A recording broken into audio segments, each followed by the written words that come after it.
Hi friends, మామిడికాయ నిల్వ పచ్చడి ఎలా తయారు చేసుకోవాలో చూసేయండి. మేము ఒక గంట క్రితమేనండి మామిడికాయలు కోసుకొచ్చింది, అందుకని నీళ్ళలో ఏమీ నానేయలేదు. ఈ విధంగా కడిగి తుడిచి కాటన్ క్లాత్తో తుడిచామండి. ఈ ప్రాసెస్లో కట్ చేసుకోండి, ముక్కలు మంచిగా కట్ అయిపోతాయి.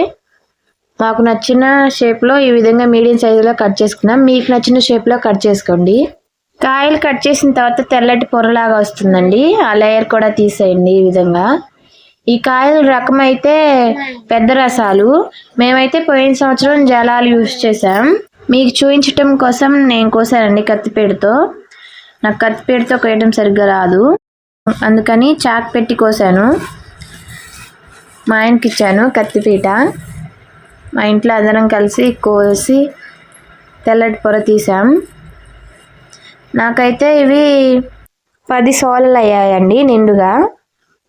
ఇవి 6 కేజీలు. ముందే నేను ఆయిల్ని హీట్ చేసి చల్లార్చాను. ముందు నూనె వేసుకొని మంచిగా మిక్స్ చేసుకోండి. అప్పుడే ఉప్పు, కారం, మసాలాలు ముక్కలకి మంచిగా పడతాయి. ముక్క చెదిరిపోతుంది, జాగ్రత్తగా గంటతో కలపండి.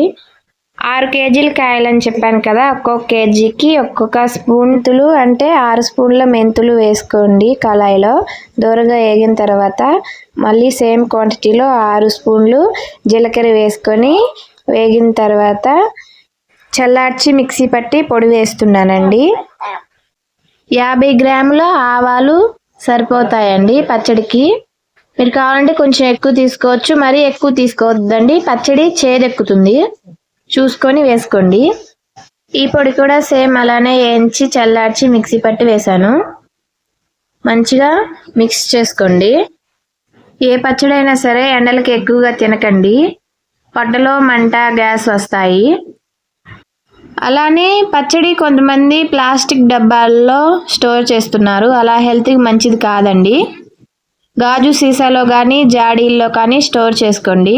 నేనైతే ఇక్కడ పొట్టు తీసిన వెల్లుల్లి కొన్ని వేస్తున్నాను, కొంతమంది పొట్టు తీయకుండా వేస్తారు. 6 కేజీల కాయలకి 6 గిద్దలు కారం పోస్తున్నానండి.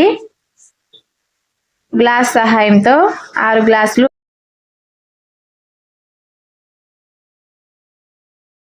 సేమ్ గ్లాస్తో సగం కంటే ఎక్కువగా, మరి ఎక్కువగా కాకుండా ఉప్పు 6 గ్లాసులు పోసుకోండి.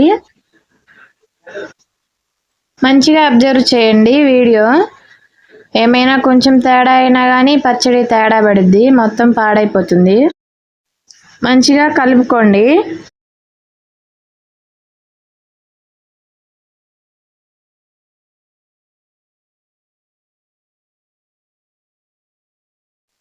మెయిన్ పాయింట్ చెప్పటం మర్చిపోయానండి.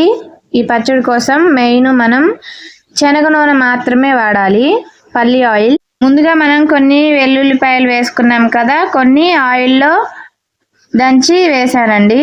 ఇప్పుడు చల్లార్చిన ఆయిల్ని పోసుకోండి, కలుపుకోండి.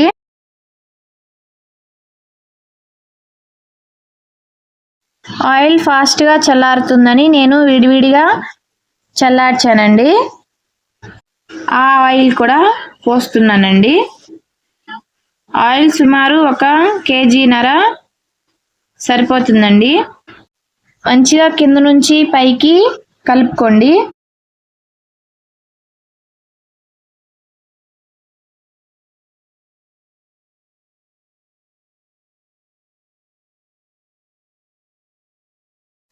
మా ఆయన అయితే నాకు ఈ పచ్చడి టేస్ట్ చేసిన తర్వాత 100కి 100 మార్కులు ఇచ్చారు. ముందే నేను జాడీని మంచిగా కడిగి కొంచెం కూడా తడి లేకుండా తుడిచి పెట్టానండి. ఈ పచ్చడి ఉప్పు, కారం అంతా సరిపోతుందండి. నేను చెప్పిన కొలతలతో నేను జాడీలో వేస్తున్నాను. మధ్య మధ్యలో పచ్చడి సదురుకోండి, మంచిగా పడుతుంది మొత్తం.